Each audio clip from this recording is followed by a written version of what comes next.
സൗദിയിൽ വേനൽക്കാലത്തിന് ശനിയാഴ്ച തുടക്കമാകുമെന്ന് കാലാവസ്ഥാ നിരീക്ഷണ കേന്ദ്രം. ചൂടുള്ള സമയങ്ങളിൽ പുറത്ത് ജോലി ചെയ്യുന്നവർ സുരക്ഷിതരാകാനുള്ള മുൻകരുതലുകൾ സ്വീകരിക്കാൻ കാലാവസ്ഥാ കേന്ദ്രം മുന്നറിയിപ്പ് നൽകി.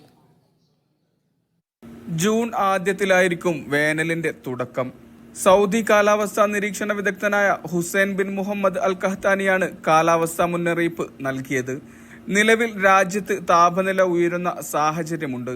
ഉയർന്ന മേഖലകൾ ഉൾപ്പെടെ പലയിടത്തും മഴ ലഭിക്കുന്നുണ്ടെന്നും അദ്ദേഹം കൂട്ടിച്ചേർത്തു. കാലാവസ്ഥാ നിരീക്ഷണവുമായി ബന്ധപ്പെട്ട നിരീക്ഷണ കേന്ദ്രങ്ങൾ, റഡാറുകൾ, സാറ്റലൈറ്റ് സംവിധാനങ്ങൾ തുടങ്ങിയ ആധുനിക സംവിധാനങ്ങൾ സജ്ജമാണെന്നും അദ്ദേഹം അറിയിച്ചു. കൂടാതെ മുഴുവൻ സമയ നിരീക്ഷണ കേന്ദ്രങ്ങളും മൊബൈൽ ഓട്ടോമാറ്റിക് സ്റ്റേഷനുകളും പ്രവർത്തിക്കുന്നുണ്ട്. ഇതിലൂടെ കാലാവസ്ഥാ വ്യതിയാനങ്ങൾ കൃത്യമായി അറിയിക്കാൻ കഴിയുമെന്നും അദ്ദേഹം കൂട്ടിച്ചേർത്തു. Mishal Cherpulassery, media 1, Riyadh.